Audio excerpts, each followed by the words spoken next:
Welcome to The Stranger, a game show. Flesh and Blood edition, featuring the Fiance. Would you like to introduce yourself?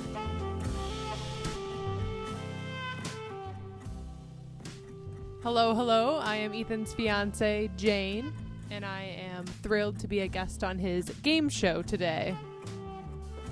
I was forced to. You asked to be here. Okay, so we need to go through some pre-show rituals. Then we need to go through the 4 rules. Then the show will begin. We'll proceed for about 10 questions or an hour. And then we have a post-show wrap-up. This is the second time I've ever done this. This is the first time we've ever done this in person. Don't forget to play to the camera. They love to see the smiles. And you watched the first episode, correct? No. But you've read my Substack or like watched what I've done on YouTube, right? Yes. You've read like every article and watched like every video? For sure. For sure. Okay, darling. Let me see what I've written down here. Oh, okay. So the first thing we need to go through, and maybe I'll let you take over some of this pre-show stuff. You know, normally I would be in a little more control, but since we're in a partnership, this should be a partnership. So the first thing is, how do we know each other? Do you want to tell them how we know each other? And I should mention that recently I was on the internet. I cried about you and how much you mean to me. Are you kidding? You're not getting teary? Okay. I told a story of how we met, but of course it was a very one-sided story. But again, you're going to be in charge the minute I hand you this microphone, so it can be as short or as long. It can be one word, it can be a paragraph, it could be, if you want to talk for an hour, you can talk for an hour. How do we know each other? Okay. I'll make it as short and sweet as I can. I was working at a brewery in Wisconsin to get through grad school.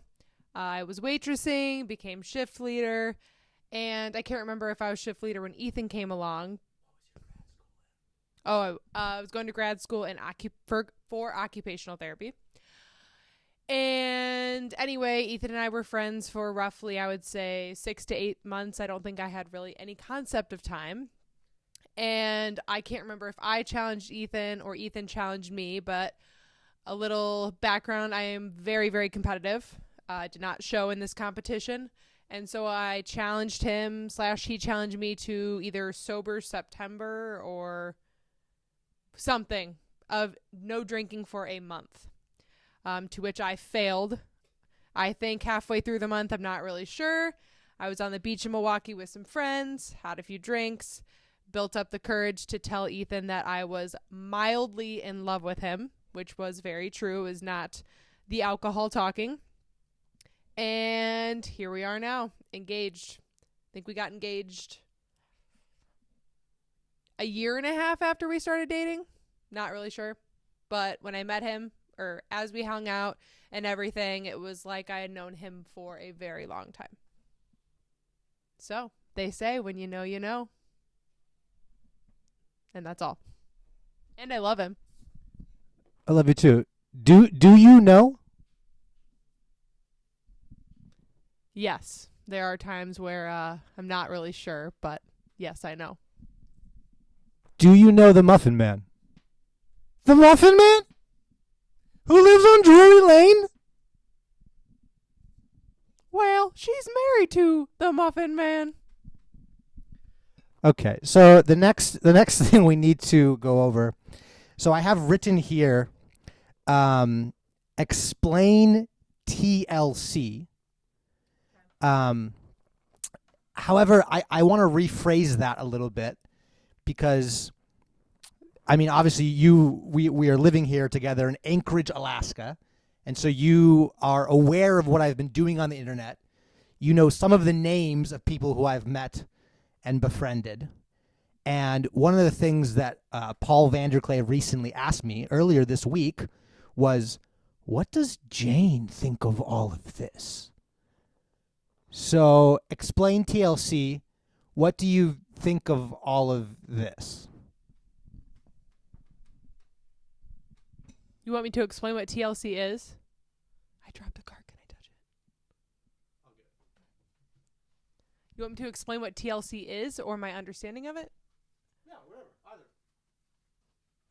Either. Well, I guess, again, to make this part a little short and sweet, as we were traveling, I was also seeing Ethan's perspective of traveling, especially in the Midwest, because that's where we're from. So, like, not as, I don't want to say holistic, but just not, when we moved out west, it's a whole different feel, vibe, atmosphere.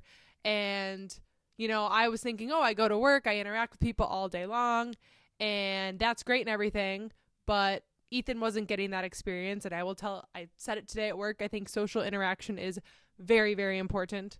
And so as Ethan started building this online family, I guess I would say, or friends, or however you want to put it, made me happy, because then I would come home and tell him about my day, and he could tell me about his day. Because there were times where I'd come home and tell him about my day, and it felt like I wasn't getting a lot out of him, which is fair, because, again, I was going to work and interacting with all these people, and all these things were happening, and he was hanging out with the dog, and the dog can't talk. So he could only tell me so much. So I think that, to sum everything up, I think that it's been great for him, and I am a very supportive person, and so I am along for the ride as well. Does that answer the question? Okay. Would you say that I've become virtually not alone? Sure. We're going to throw a commercial.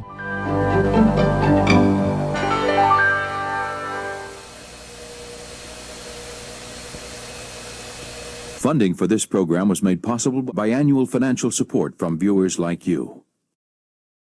Putting on a one-man wrestling show is no easy task. Fortunately, it's become a lot easier thanks to the invention of modern technology like this smartphone. But some things are just really hard to come by, like the right location. But I have a solution for that, and we're going to work on it today in the Texas Yankee Workshop.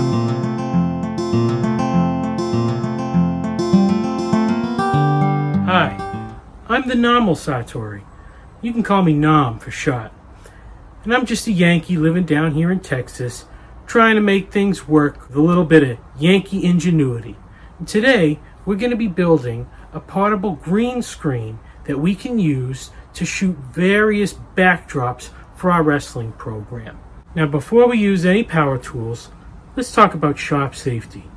Be sure to read, understand, and follow all the safety rules that come with your power tools. Knowing how to use your power tools properly will greatly reduce the risk of personal injury. And remember this, there is no more important safety rule than to wear these safety glasses. To begin, we want to measure the size of the doorway that we're going to be bringing our green screen through. This one's about 79 inches. So I'll cut our height a little shorter at 78. That'll give us plenty of room. We'll mark our board and cut it over at the miter saw length. Next, we'll take our cut down 2x4s and we'll rip them down on the table saw. Now, you want to make sure that you measure your fence settings, the front and the back of the blade, for an accurate cut. Next, we're going to adjust the height of our blade to make sure that our 2x4s can go through smoothly without any kickbacks. Once we get the height adjusted, we'll begin ripping down our boards.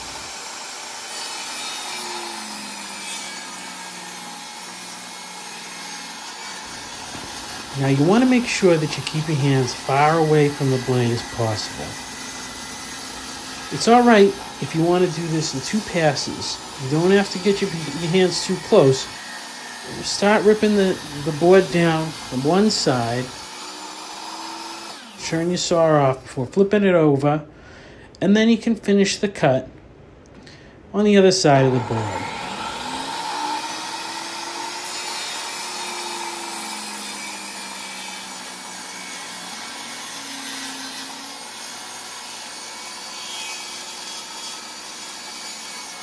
These rip down 2x4s to make sure that our frame is nice and light and easy to move about. Here we're cutting our width to just under 8 feet for the long sides of the frame. Now we're going to take a piece of scrap 1/2-inch plywood. We'll cut both ends square.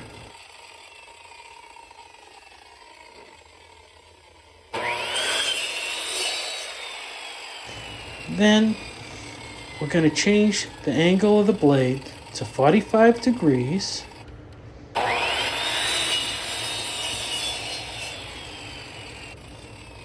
And make a cut on each end before putting the blade back to 0 degrees and cutting our ends square once again. This will leave us with 4 triangles, right-angled triangles that we can use to keep our frame rigid. We're going to lay out our pieces of ripped down 2x4, and we're going to take our plywood gusset and put it on the corner to keep it square. Now we just want to put it in place and then screw it down with a few screws to make sure it stays in place. Now you're going to want to make sure that you use something to check for square and adjust accordingly. Secure all 4 corners of the frame with our plywood gusset.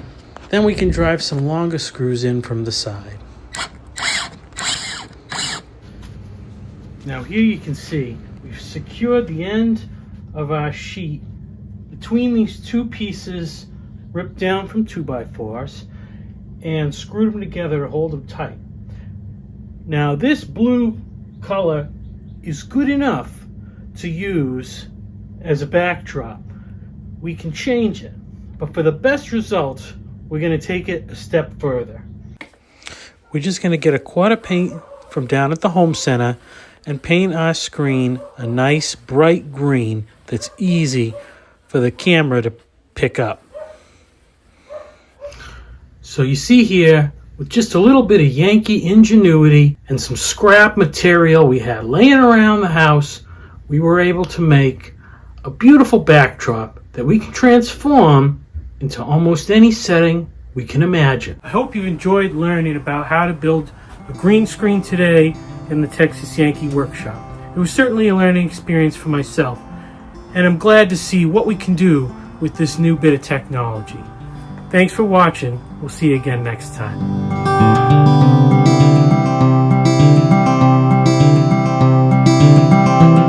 And we're back from commercial. Okay, well, we've made it through the pre-show. So now we got to go through the rules, okay?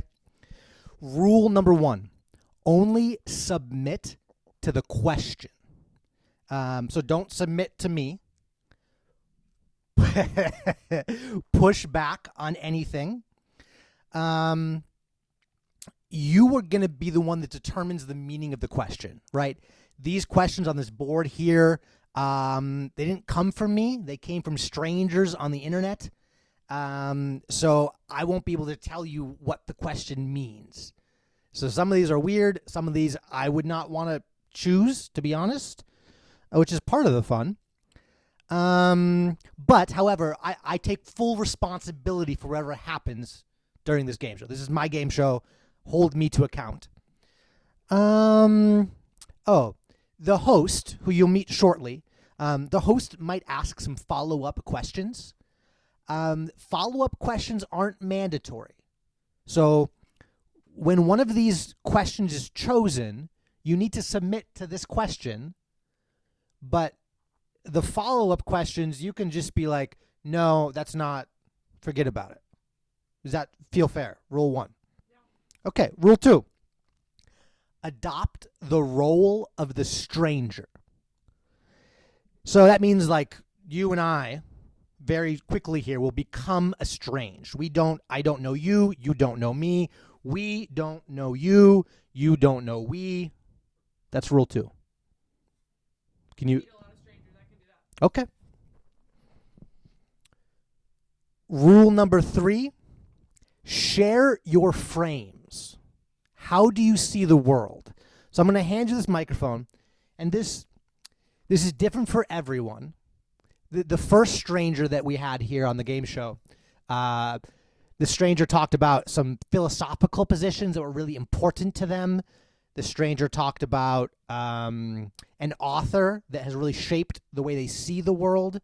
So it doesn't have to be philosophy. It doesn't need to be a book. It could be a mother, a grandmother. It can be a religion. It can be anything that, like, when you encounter the world, how do you see the world? What influences the way you see, the way you think, the way you speak? Because it is very rare that anyone only interacts with the world solely through their own eyes. Normally we see through other people's eyes, which just help us make sense and understand. So I'm going to hand you the microphone, and you can share your frames, as many as you feel comfortable. If you're really engaged in a political party, sometimes that becomes a part of your identity. Things like that, things that are part of your identity. Okay. It's kind of a complex question, but I'll keep it simple. No political party that I am religious about. I think that the best way to put things is I am very good at putting myself in other people's shoes. I I learn everything through experience. I like to experience things myself before I'm like, oh yeah, and I think it's cool because Ethan and I have, quick side story, we've been going to different churches, and so I grew up Catholic. I was raised Catholic, so all I really knew was Catholic, and it's been really cool experiencing different churches because, again, I just don't think that you can say something with passion if you don't experience it. But that's just how I would say that's a good way of how I feel. I think that everything happens for a reason. There's a reason behind action. Anything else important? I value family over almost, I would say, everything. Family is everything to me. That's why I wouldn't stay here in Alaska, because it's too far from family, unfortunately. And yeah. And I do everything with passion. I don't really know if they answered the question, but I don't really have frames. I don't have those.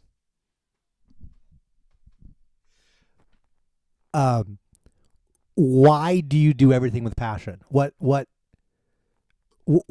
drives your passion? What fuels your passion? Also, earlier you mentioned you're a very competitive person. Is competition related to passion, or is competition also a frame that we should know about? I just think that if there's compassion driving what you're doing, then it makes it more fun. And I'm all about making life more fun. Chores, you can make those fun. Anything can be fun if you make it. No, but seriously, I think that if there's compassion and there's passion, then it makes you more motivated to do things. Makes you more lively when you do things. Yeah, I don't know. Competition? That was growing up. I grew up with 2 brothers, so competition just was a thing. And a dad who definitely pushed the competition. Okay, we're on the final rule. Except that for now, I am just the host. Okay, so I'll don the jacket. You're going to have to... Oh, give me a sec here. Excuse me. Oh.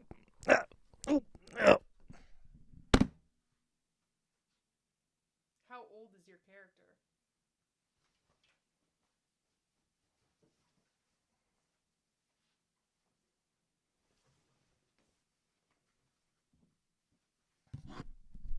So, this is the part where Ethan Marshall Kahi recedes into the background. The host comes forward to a degree. As the host, it's been my job to collect questions from across the internet. Strangers in strange places for strangers like you. And we have collected some questions. I suppose we should finish the rituals.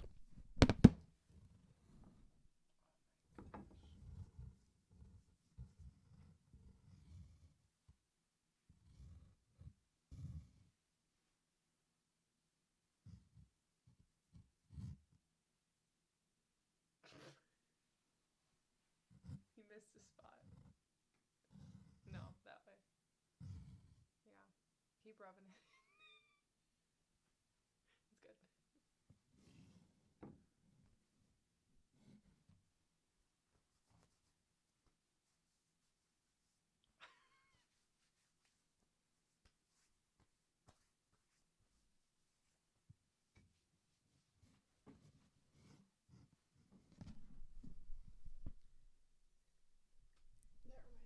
That reminded me of Can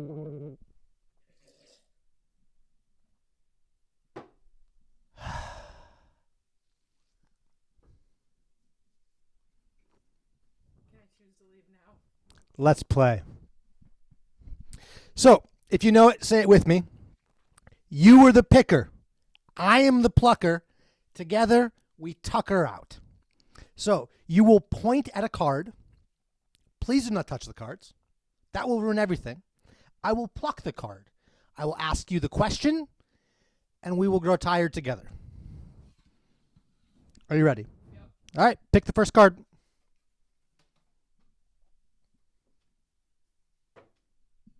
Oh, sorry. Actually, I do have a warm-up card. So keep your eye out, but we got to start with question 0. This is the first question. Christian Baxter.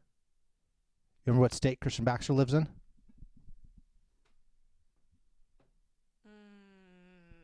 Michael. Take your guess. What state? Arkansas?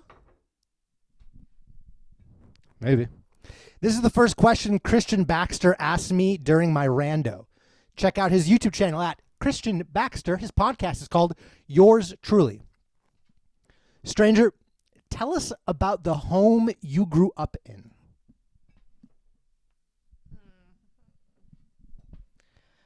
Okay. I grew up with a brother who was 18 months older than me, and I grew up with a little brother who was about 4 years younger than me. We attended a Catholic grade school and high school. However, my parents weren't super religious. More my grandparents were religious. Grew up playing sports, hence where I think I got my competitiveness from. My parents were great parents. Both had very different parenting styles. My mom was more lax parenting. My dad was more, I would say, strict. And I would say an important part of growing up was my dad worked night shifts and my mom worked day shifts, so I didn't see a lot of my parents together. And second grade, my parents split, and then years later became blended family. So my dad remarried, and then my mom started dating, and both of those humans are still very prominent and important in my life today. But yeah, I guess, does that answer the question? Okay. I don't need to go into super detail. Oh yeah, submit to the question. That's the answer. Okay, we got to pick the first card then. This is where it gets interesting because we never know what's going to happen here. 25, 25, 25, 25, 25. Oh. See, no, here's the thing. I haven't even read the question. I get excited because most of these questions have come from people who I have some interaction with. Some are truly from like complete strangers that I know nothing about. But many of these are from certain people that I know a little bit about. I see the name at the top and I go, oh man, how fun. So this is from Chris Howard. Chris live streams nearly every morning. My favorite part, you can find him on YouTube. Well, it's at Chris Howard 8473, but the link will be in the description.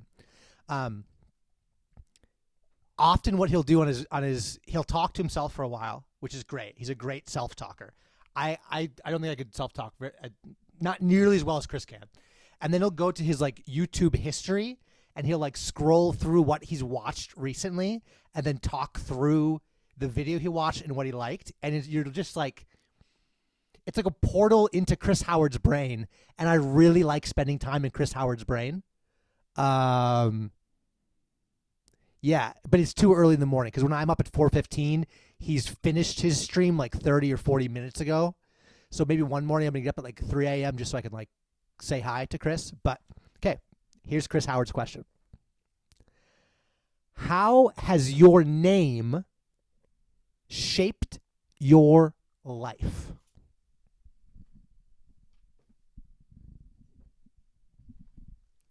Okay, so I'm named after my grandmother, lovely lady. I actually grew up hating my name because I thought that my name was an old person's name, which it is. I don't meet anybody with the name Jane that is my age, which is fine. But I think that as I've grown older, I've really adopted the name, and I am truly an older spirit. I act older than I am. I've always acted that way. Ethan recently told me what my name meant, but I already forgot what it meant, if I'm being honest. I think it means gracious, and I think I am a very gracious person. I care about everybody, hence my profession. So I feel like as I've gotten older, I've realized I can't change my name. Well, I could, but I'm not going to. I'm named after somebody who's very important in my life, and I actually want to carry that name on with my kids somehow, if it's a middle name, whatever. And so I feel that my name has actually become very important to me. It's become a legacy. Okay. I had two follow-ups. The first follow-up is, you said you had no plans to change your name. Are we hyphenating our last names? The second follow-up, I only have the second. This was the second follow-up, and it pushed the first follow-up out of my brain.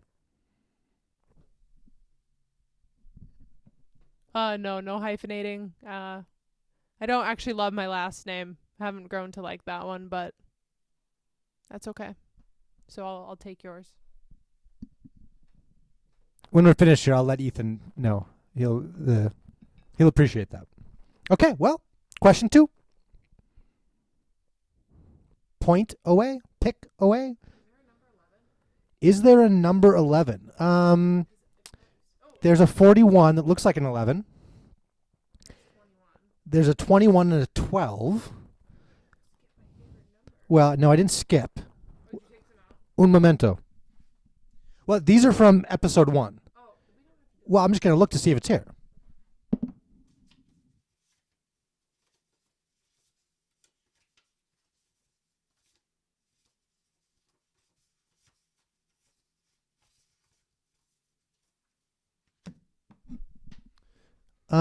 It should be on the board. Okay. Maybe when we remove some, we'll find it. Let's do number 11. And 19. well, and just so you know, these blank cards, these are new cards. So like the OG cards have numbers on them, but all these blank big cards, no, those are questions too. Those are not decoration. Would you like to 19? Okay. You are going to hate this question.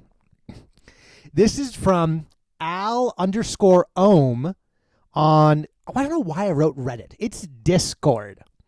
Al_Ohm is a modern day philologist. So, yeah, philologist. It's okay if you don't know what that is, if you're being honest. But that's what Al_Ohm is, a modern day philologist. So a philologist discusses words and what do the words mean. Oh, that's why I don't know what a philologist. So I have 3 words here that Al Ohm sent me. You can pick word 1, word 2, or word 3, and we're just going to do one of them. So you have option 1, option 2, option 3. I'm about to tell you what that word means, or what I think it means. That's correct. Yes, I will read you the word, and you will then tell us what you think that word means. Option 1, option 2, or option 3. Got it. No, you have to pick one of those. I'm not going to tell you the 3 words. Oh. The other 2 will be left as a surprise for future episodes.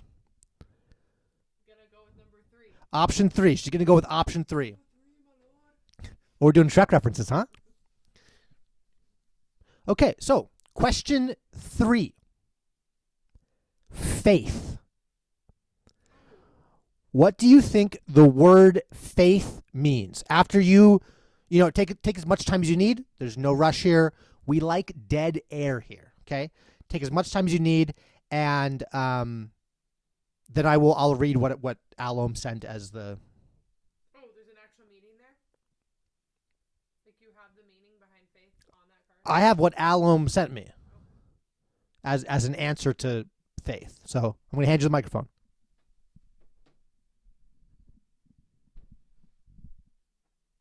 Well, I can tell you what I think faith means.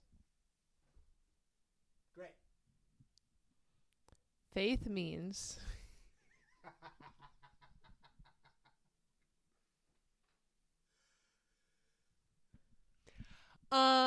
faith means in my mind. You want a 30-second break? Take 30. 30 seconds. Okay. 30 seconds.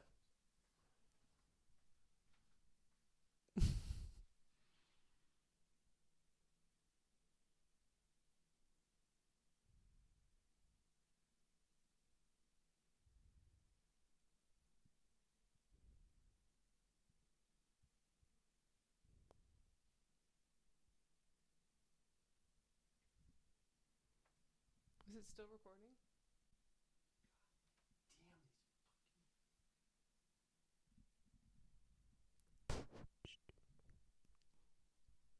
No, I didn't record anything.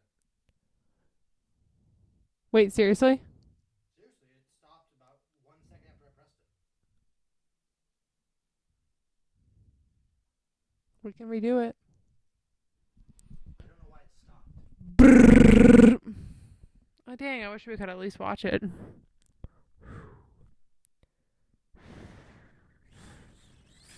How was I doing?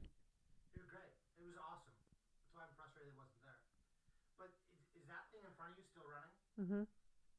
I think so. It's moving. For those of you just now joining us via video, there's been some technical difficulties. So we're going to continue because the audio's been running, but the video has just started, which is fine because we're only just beginning. Okay, so back to the word faith.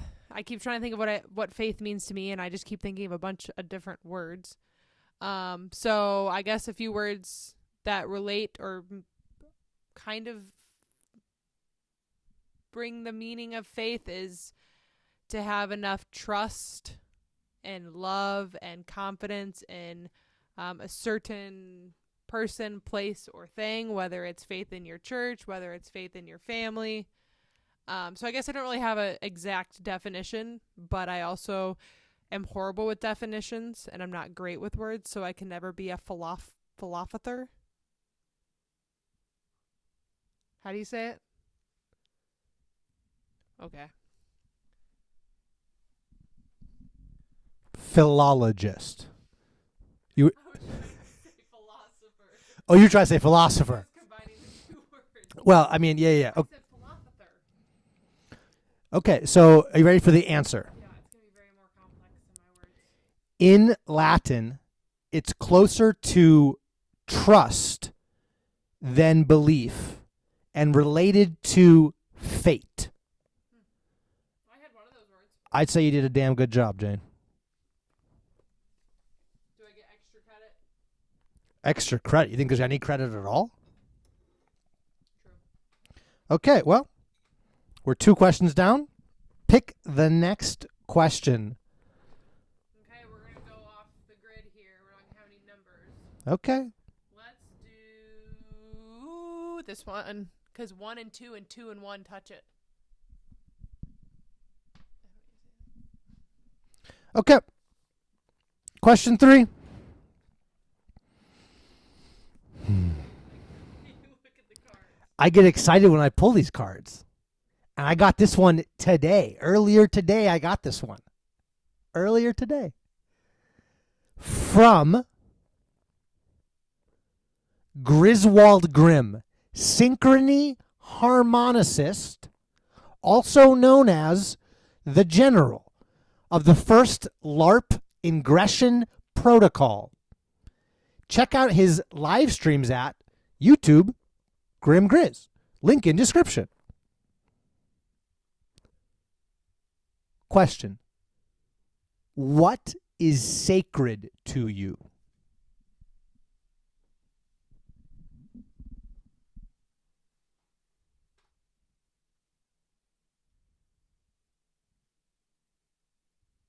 That's a hard question. My family.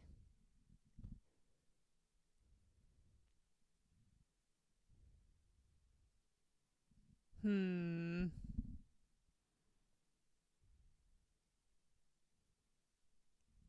you define sacred for me? Can you use it in a sentence, please? You're going to have to determine your own meaning here. Do you want me to use sacred in a sentence? Yeah. Do you want an old sentence or a current modern day sentence? Probably more modern day, because I know you'll go way back to like thou art, just modern. Okay, we have requested modern day.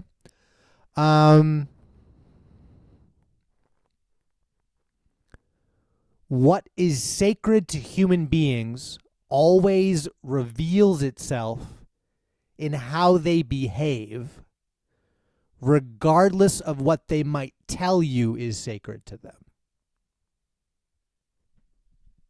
Okay. Besides my family, because I think my family is sacred to me, and I think I'm thinking of the right. I think that's right to say. I think number 2, besides family and my dog, obviously, is my health. In the past I guess it's probably been a year now, Ethan and I have taken our health way more seriously than I've ever done in my life, and I'm sure maybe probably his life too. And we're learning new things, and I think that even that, like, learning about health is also building our relationship and making it even stronger. And I think that everybody should look at health in a way that health is linked to life, and everybody's life is sacred. And so I think that I'm going to say family and health, because I want to live a long life, and I think that being healthy is the number one thing. Thank you for saying that. You know, you gave a very beautiful description of why health is sacred to you. Would you like to say more about why family and your dog is sacred to you? So my family is sacred to me because I grew up and learned from them, my entire life, and I still learn from them. And the older I get, the crazier they get, but that's okay. I feel like all of my family members have something to bring to the table, and we're also very unique, and we're also very different. But learning to love your family is very important, because we all have our differences, but in the end, I shouldn't say that, because in the end, not in everybody's situation, not their family is not always there for them, but a lot of times we end up falling back on our family. And I'm not saying that family has to be blood, and I know Ethan said that before too. Family can be whatever it is, whether it's a really big friend group, or it's a coworker that you're super close to, or your online friends. It doesn't really matter. I think that family is, there's no solid definition to family. And my dog Zoe, she's sacred because everything happens for a reason, and I got her unexpectedly, and she was free, and she's been a blessing. She's been with me through just about every life experience from when I got her, which was around the age of 20, and your early 20s and your mid 20s, a lot happens. So she's been a rock. Even though she can't talk, she knows it. She's great. So, yeah. You said you can't define family. Do you want to try to define family? I think, yeah, as a philologist, family can be anybody. Okay. Family is anyone. Okay, there's this saying from Grey's Anatomy that they're like, who's your person? And your person is somebody that you can text and be like, hey, I need you to bury this body with me, and they won't tell you. Blah, blah. Okay, but that's not family. Family is somebody that, to me, I think, who's not going to judge you. You can go to them, tell them anything, and they can give you advice. They can tell you did something wrong, but in the end, they don't judge you. They're there for you. And through thick and thin, yeah. I don't know if I can really define family. But what I'm trying to say is family does not have to be blood. I think that's like the point I'm trying to make is family does not have to be blood. I have one last follow-up, and then I promise we'll move to the next question. Do you need to reframe your frames? Is Grey's Anatomy one of your central frames? No. Next question, number 4. Here we go.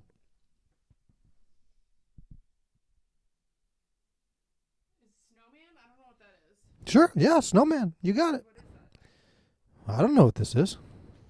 It's lines. Oh. From San Antonio Sartori, a badass. Question. When did you stop believing in wrestling? In wrestling? Like when you wrestle somebody? When did you stop believing in wrestling? Okay. I'm still confused if that means wrestling. But I never stopped believing in wrestling. Are you saying that you believe in wrestling? I do, because actually, oh gosh, this would have been probably 3 years ago. My friends and I all decided we were going to wrestle each other. We all took turns. And me and my friend Kelsey, I think, went head-to-head 3 times. And I lost. So if I can be beaten something, then it's got to be a true, real thing. Anyway, I never really believed/didn't believe in wrestling. I think it's silly.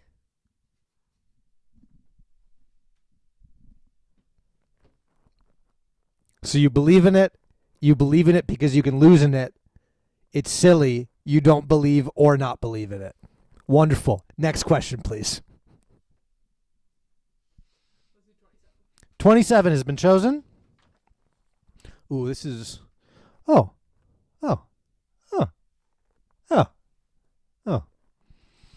From Afrail Pilotson. Oh. Who you can find on YouTube. Recently, he's been streaming Hollow Knight while talking about deep shit. He's also a fantastic companion to go on a quest to get a drink with,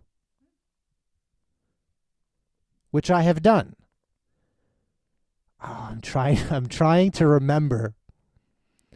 what his final tagline on his YouTube streams are. Don't go hollow. That's all I got. Question. Hello. I see the assassins have failed.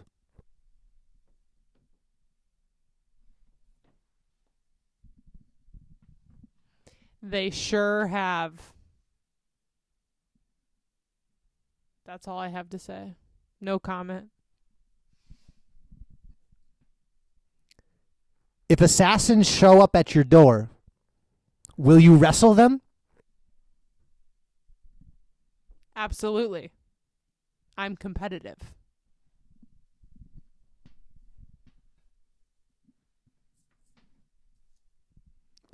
We're going to break to commercial. Hello, hello. This is President Foxman, and in this unscripted commentary video, I just wanted to talk a little bit about this kind of line that's been stuck in my head. And I just wanted to kind of take time to maybe meditate on it out loud and to get your thoughts too, as I'm kind of verbally processing it and the ideas I'm putting onto it. So the line is from a book called Ecclesiastes, and it goes, the piece that hit me is there's nothing new under the sun. And this idea that as much as we can toil and try, there's nothing that we can bring about that is entirely unique. And there's definitely a pessimistic way of looking at it. I see that in artists a lot, where they feel like they can't bring something into the world that will change things. That all the good stories have already been told, and we're just rehashing the same 5 things over and over again. And I feel that deeply. But I think there is a level, a bright spot in the middle of it, which is that there's nothing new under the sun. So why worry? Why spend your time toiling to be unique when you can understand that the reason why all these stories can be similar, right? And I'm not talking about like Marvel movies where it's the same story, literally. But I'm talking about something like The Hero's Journey, where the same framework is used, but it's explored in many different contexts. And so the freedom in that is that you're given a frame that you can work in and make something new. And I think that's true for all of life. A letting go and accepting that there's beauty and connection in these stories. That the reason why we connect to stories is not because they're totally original, but they're able to bind us into something deeper. Something that is, depending on how you look at it, right? It's something that is there almost biologically, like it's just in there, like medically, or it's cultural and it's built over time, or it's spiritual, right? And there's something that is connecting humanity through story. No matter how you look at it, it seems to do that. And to try to be original seems to be trying to abandon this kind of shared connection. And I see good storytellers as taking this existing tree and exploring the branches and not trying to build a new tree or to cut the tree down, but to incorporate everything into this beautiful tree or this net that's able to capture more of human experience and be able to connect us in ways that we would not expect. So this might seem weird and rambly, and you know what? That's probably good. This was my 5th, 7th take, so I think this might be my best one. It might have been the best capture of this, but I appreciate everyone's time. I'm looking forward to making more videos soon. I know there's been a bit of a break, but let's do it. I'm going to call this is the beginning of season 2, probably, of President Foxman. Maybe season 3 if you count my hiatus a while back. And we're hoping to kick it off strong. This is one of those moments where I'm just trying to let go and create and not worry. So again, Noah, this is advice for you as much as it is for anybody else. I hope you all leave your comments below and let me know what you think. And if I'm way off on any of this, I would like to know. So I hope you all have a great day, and I hope to see you soon when I make a video, which is hopefully sooner than a week from now. But we'll see. Have a good one, everybody. And stay safe. And we're back from commercial. Okay, that was lovely. Yeah, it was one of my favorites. Okay, next question. No, the commercial is one of my favorites. Not the question. The commercial. Yep, got it.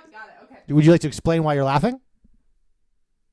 No, I'm laughing out of embarrassment, actually. Yeah. How many more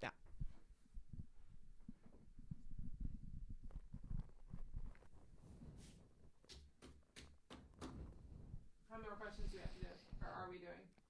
How many more questions do we have to Are do? we doing? I rephrased. Are we doing? We've done 5. How many more? Just keep going. 3 to 5 more. Okay, let's do. I was supposed to set a timer, and I didn't set a timer, so I have no idea how long it's been. Okay, And the video might have stopped recording. This might be audio only. This whole thing's a disaster. I don't know why we're doing this. 16. Okay.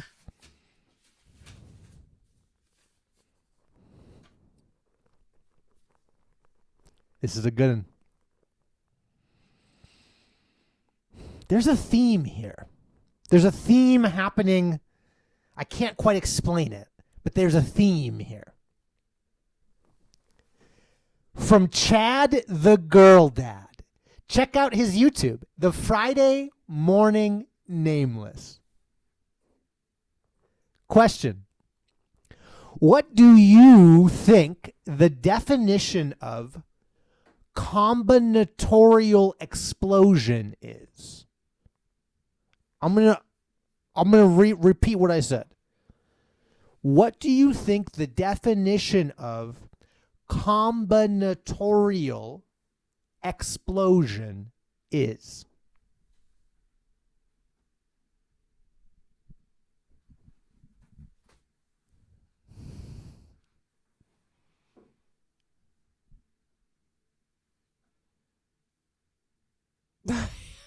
No idea. Combinatorial explosion. Notorious. Probably not. I think that means Combinatorial. Combinatorial explosion.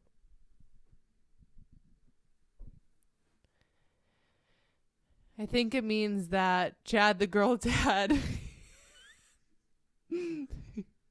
made it up. It's not actually a word. But if it were a word, it'd mean like a series of bad explosions. Notorious explosions, actually.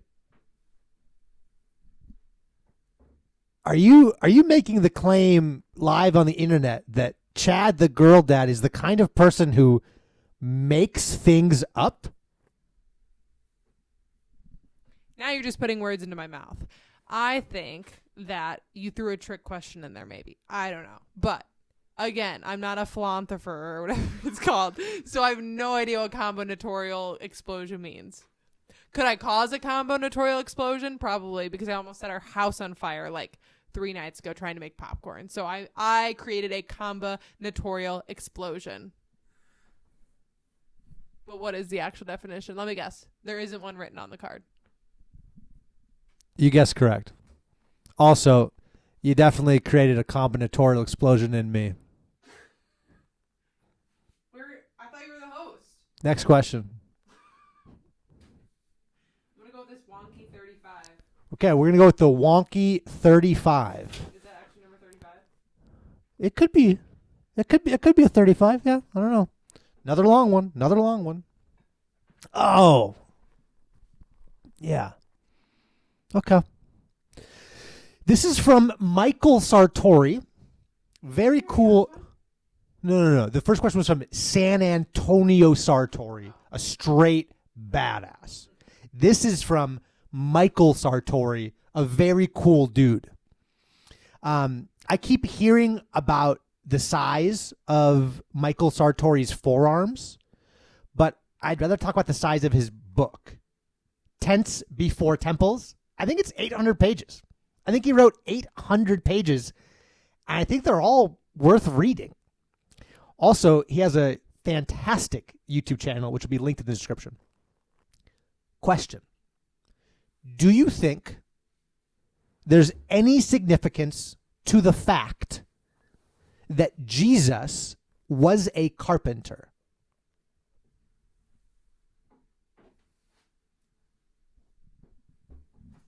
Do I think there was a what? A fact? Do you think there is any significance to the fact that Jesus was a carpenter?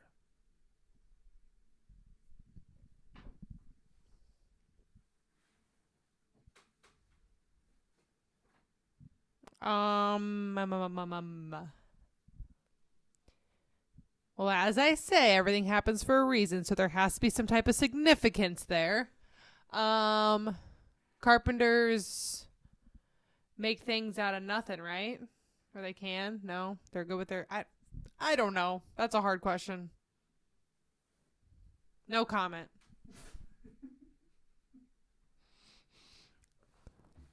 I'm not philosophical, okay? This is a follow-up.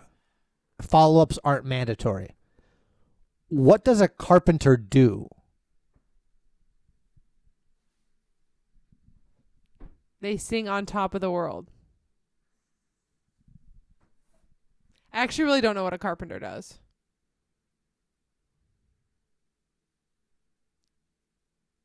I don't know why I thought they build stuff. Right? Okay. And we... Do you know specifically what material they use? Carpets. Wood. Yeah. They use wood. Anyway, carpenters build things. Out of wood. Yeah. And So Jesus built everything. Well, the world, the universe, life. So yeah, I guess so. But he also could have been like, I don't know, a welder. And that could have been significant. So I don't know. That's too deep of a question for me. Sorry. Are you apologizing to me, Michael Sartori, or the audience? Michael Sartori. Because he probably expected way better of an answer than what I just provided. But again, sorry. And I'm not philosophical, so that's why that was... If Michael Sartori sees this, I'm sure he'll leave you a very kind comment. As he shouldn't. Okay, well, one or two more. We'll see. It's hard to know when it ends, but one or two more, then we're going to do the post-show wrap-up. Okay. One or two more.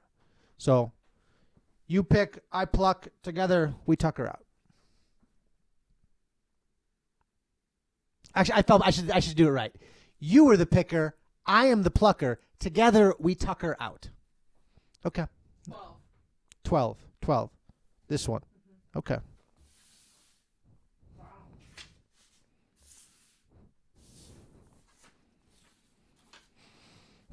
Oh. From Anna, not short for Anna Mander, on Discord. Question. What did you want to be growing up? And did you get it? Question mark. If not, why? Question mark. Does that make you happy or sad? Question mark. Also, I just remembered I had way back at the very beginning, I had 2 follow-ups, and I forgot one of them. I just remembered it. So my follow-up from forever ago was you were talking about how you're an occupational therapist, but you never said like what specialty you've kind of found yourself in, which I think is interesting. People might like to know what kind of occupational therapist you are.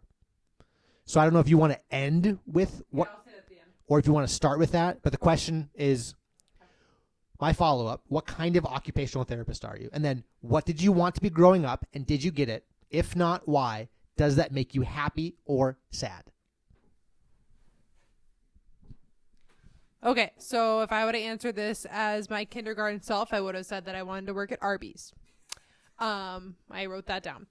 And then as I grew older, I always said that I wanted to work in the healthcare field, but I didn't want to have to deal with blood, and I didn't want to have to deal with being in charge of somebody's life, which I am now an occupational therapist. I work in the geriatric population. If you don't know what geriatric means, it means old. And I work in a skilled nursing facility. So I see all types of patients. And ultimately, their goal is to rehab to home. So does that always happen? No. But I think that in the skilled nursing facility field, you can be creative. You are dealing with people who are high functioning, low functioning, all over the place.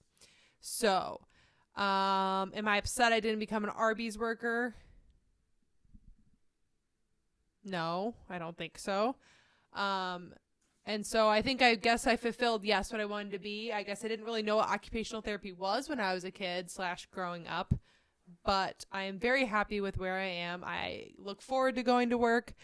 I'm not going to say every work day is fun and great and all that stuff, but I'm making a difference in people's lives, and I think that that was my ultimate goal when I chose my profession / wanted to choose my profession. It took me too long to get there, but I made it. So yeah, I think I answered it all. Did you answer, does that make you happy or sad? Well, I said it doesn't make me sad I didn't work at Arby's. Although I love their curly fries. I guess, no, I'm not sad with where I am now. I busted my butt to get here, and so far so good. I think even having the opportunity to travel while working has also been amazing, and I plan to come back to it once our kids are grown up.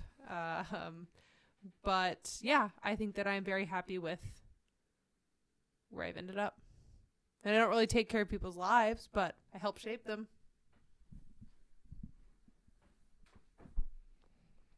Let's do another one. Can you pick one? No, you are the picker. I am the plucker. Together we tuck her out. As the host, I am not able to pick one. That's a shame. But that is a sign that we are tuckering out. So I think this is going to be the last one because hopefully it's the one I wrote. okay. So That's my you goal the whole time.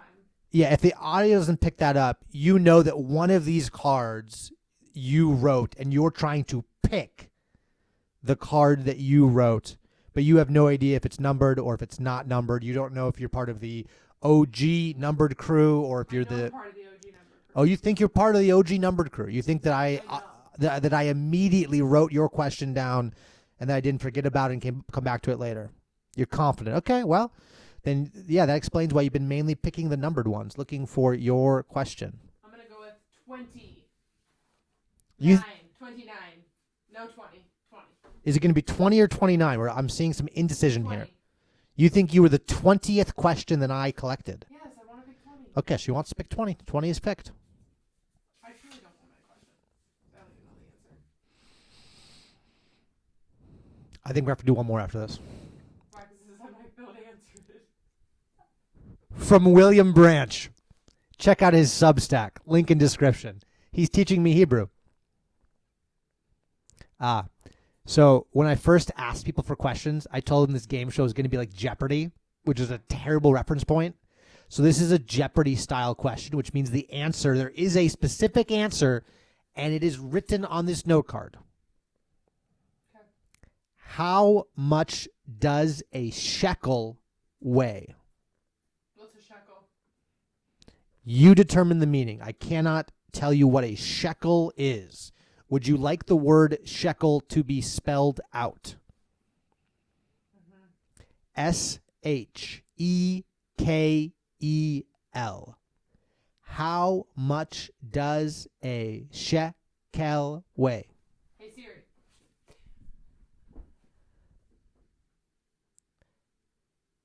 A shekel weighs 8 ounces. according to William Branch, a shekel weighs 180 grains of barley.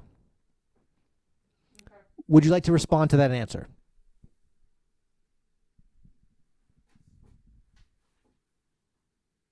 I'm just curious if I've had 180 grains of barley from the beer I drank.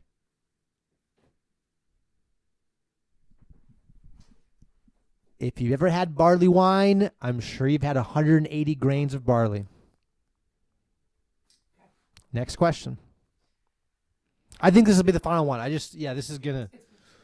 It's been 58 minutes. Okay, so yeah, we're ready for the wrap up then. Let's go with 30 over there. 30. That corner. Trying to hide it from me because you know it's my question. Went from 20 to 30. Okay, number 30. From Mark S., who I'm hoping posts more random meditations on his YouTube. I'm going to link. There's this video. It's kind of short. He's like driving his car and like just kind of talking about what's on his mind. And I really enjoyed it. And I would really enjoy to watch more of his random meditations. Question. The current host of Jeopardy is... Oh, I don't know. I actually don't know. I don't know. I can tell you what he looks like. He's got gray hair. And he wears makeup on set. Can you give me a hint? Sorry, I don't know. I'm not good with famous people. George Glass. There's no answer listed, so I can't help you there. For all I know, it could be George Glass. I don't really watch Jeopardy. All right, we got to do another one. We need to end on a... Let's go with the first question you ever got. Number 1. Are you going to go with number 1? Mm-hmm. Okay. Number 1? I don't know what this is. Oh, this is good. From Luke Freeman, check out his podcast, Conversations Along the Way. Luke actually texted me earlier today. We were talking about how our Easters were. And he sent me a picture saying that because Luke and I had a early conversation from when I came onto the internet, and Luke sent me a picture. He was editing that conversation, which has yet to be posted. So it's from when we were living in Washington. So it'll be weird to hear myself what I was thinking about a month and a half ago, because I know that there are parts of the conversation which I would go, I actually disagree with myself already, which is strange to have changed opinions on things within a month and a half. But Luke Freeman asks, this would be a good ending. If you could pick a superpower, what would it be? This is a tough one because I would pick multiple. But if I had to pick one, it used to be teleportation, but now that we've driven so much, I can just live with that. So I don't even know if this is a superpower, but I think I would fly. I would want to fly because one, you would need teleport. I mean, obviously you have to take breaks while you're flying, but you could go wherever, whenever. Like I could live in Alaska and then I don't know how long it take me to fly from Alaska to Illinois, but I think flying symbolizes almost how I am, like a little free spirit flying in the sky. So I'm gonna go with flying. I used to say invincibility, being invisible, so I could listen to what other people are saying about me, but I would absolutely not want that. So I'm gonna go with flying. If that happened right now, if you could fly like this second, where would you fly to? This very second.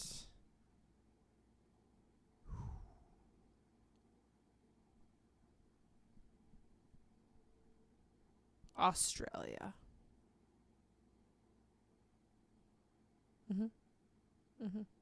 Or to McDonald's for a Diet Coke.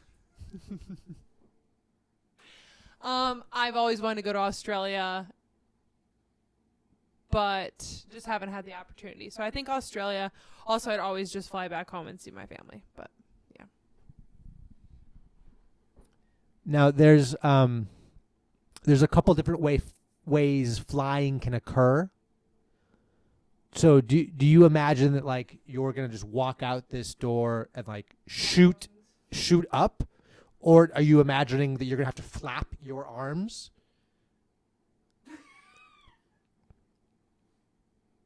This is a serious question. How, or is this going to be like swimming? Are you swimming through the air? So you're kind of like dolphining. You're kicking your legs. Maybe there's some strokes in there with the arms. Like how are you flying? How are you traveling through the skies? I'm imagining myself doing all this, and I think I'm going to walk outside, squat down very low to the ground, and jump as high as I can, and then I'm just going to shoot up. Kind of like a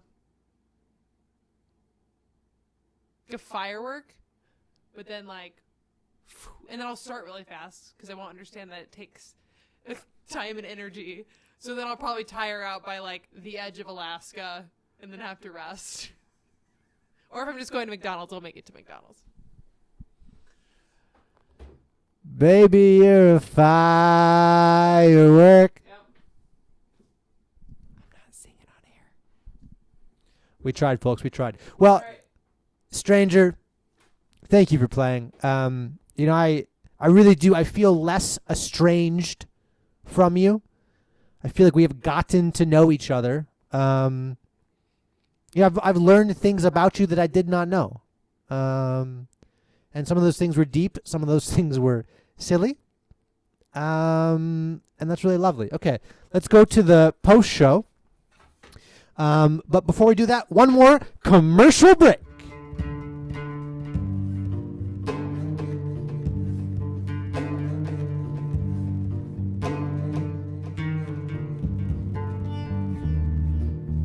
For most all of my life, proclamations made I'd never be a dad.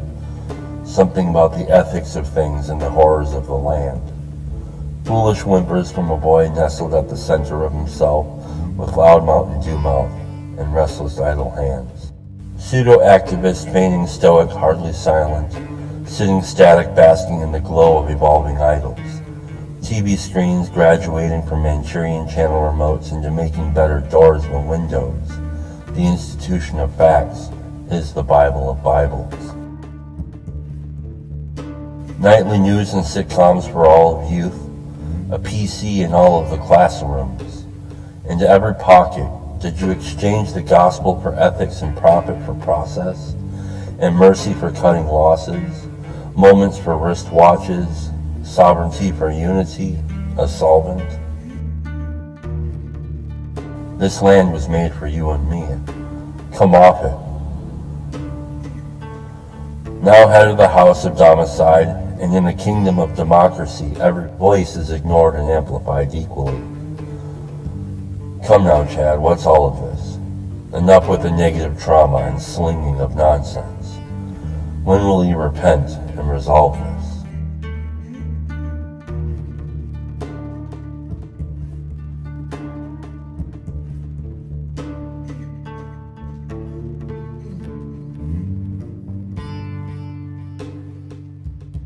Resolution? Well, she came as a daughter, a voice singing through the halls in the heart of a monster. She laid him to rest and christened him father. She held him and nursed him. She laid her hands upon him. He went from rigor to hardened, from hardened to grateful, and on to astonished. For most of my life, proclamations made by which I was haunted. Praise be to God for my lack of wisdom and knowledge.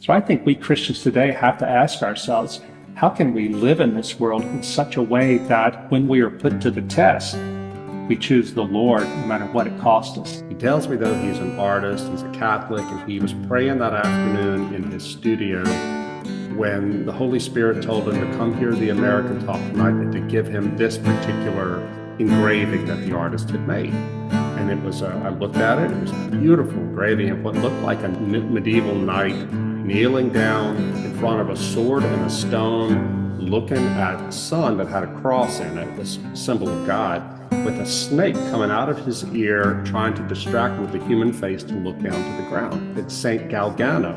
Turns out he's a 12th century Tuscan saint. He had been a violent man away from the faith. His mother prayed for the Lord to send him the grace to return and repent. He had miracles that happened to him, but he refused it because he didn't want to do what the Lord was calling him to do, which was put your sword down and come serve me. One day his horse took him against his will to the top of a bare hill out in the countryside.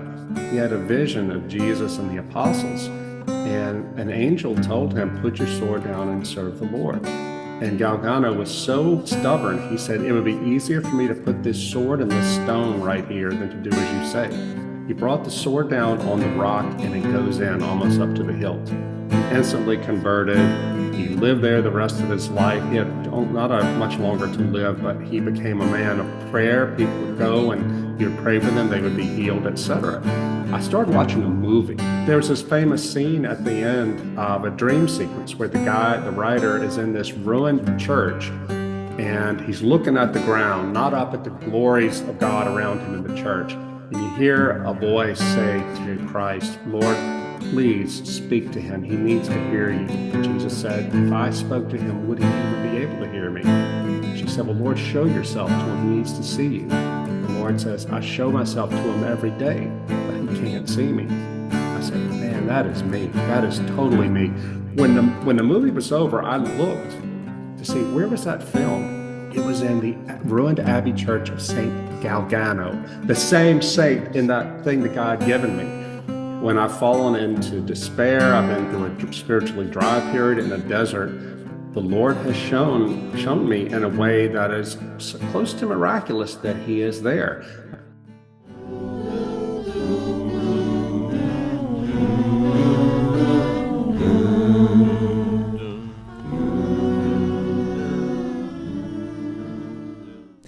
And we're back from commercial. Yeah, I'm really excited for that. I plan to be there in person. We're gonna do what we can. So yeah, that should be great. So, do you want to give the host any feedback on the game show experience?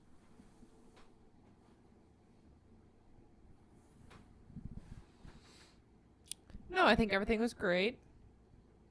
Yeah. I do think you should have a guest host sometime. Maybe somebody that lives with you or something. Are you saying that you think the fiance should don the jacket and host the stranger a game show? Yeah. I think it would be a little comedy act. Me trying to be the host, a.k.a. the other fiance. Like, never mind. Like, I'd be... Yes, that's what I'm saying. Well, you never know what's going to happen. If the people demand it, then the people will get what they demand. Okay, so I'm going to start to undon the jacket. I'm going to start to button up the undershirt. The host will now begin to recede. Ethan Marshall Kahi will kind of come forward. So I want to say thank you. This was wonderful. Thanks for having me. And we have one last question. And that as we return, I want to ask, did you learn anything new about yourself?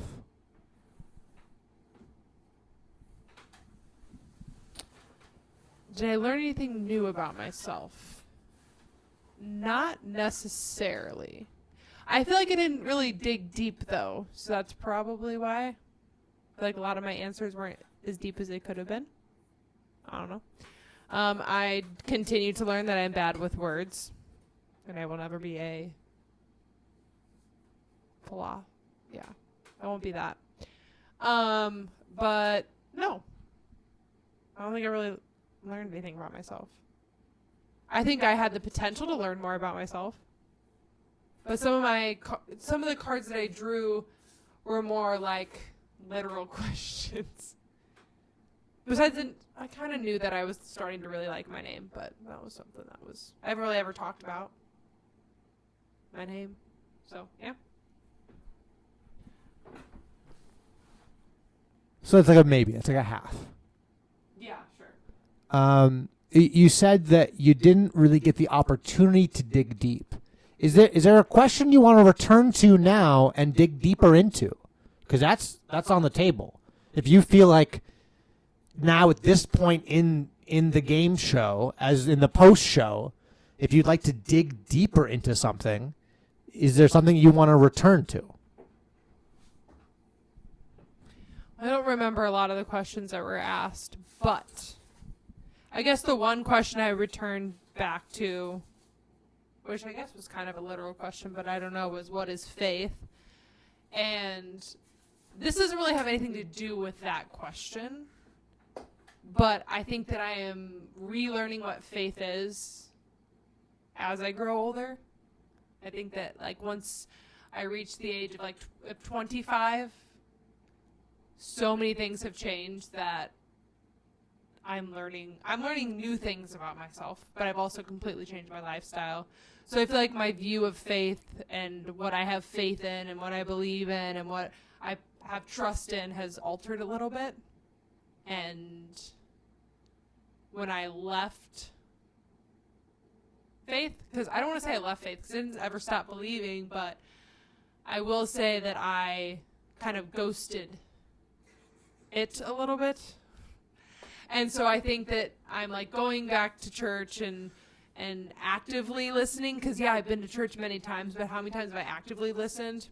Not much, because I was told I had to go to church. And I think that's important, and I'll say this a million times, that when you're told you have to do things, it's different than doing them on your own. So I think that I'm rediscovering my faith. I'm going to church because I want to, not because I'm being told to. So like looking back at that question, I'm still learning what faith is. Other than that, I don't remember a lot of the other questions. They kind of I just remember a lot of them were definitions, which I'm not good with. I mean, you got most of the definitions right with not being good at definitions. So I am curious, would you say that you ghosted God and now God is wholly ghosting you? No. I don't like that. I don't like that at all. Why don't you like the Holy Ghost? I just don't like the way you said that. It was weird. But no. Holy ghosted me. Like, what does that even mean? Sure, yeah, he holy ghosted me. Like, that was weird. But yeah, I'm gonna go with no on that.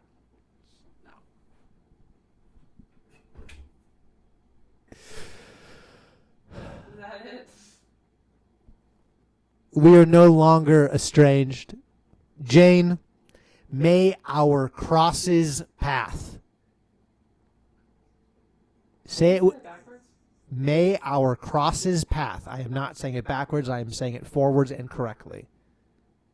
And you know how to end this, right? I'm going to hand you the microphone, and you have 4 words to say, which I have recently heard you say in real life, and you claimed you did not steal from me. But you know it's my tagline. And it's way easier to remember than Raphael Pilotson's tagline. This is a heart for Raphael Pilotson. We'll see. Can you close this out? Ta-ta for now.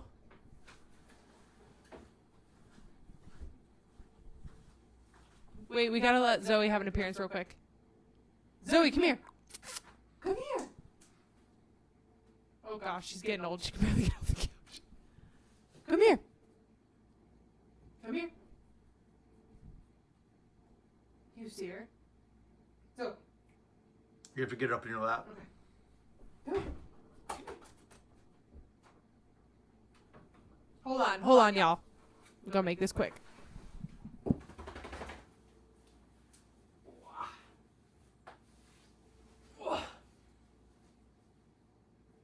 Okay, that's it. Ta-ta for now. Can you speak? Can you speak? Ow! Ow! She says not in this position. Okay, cut it.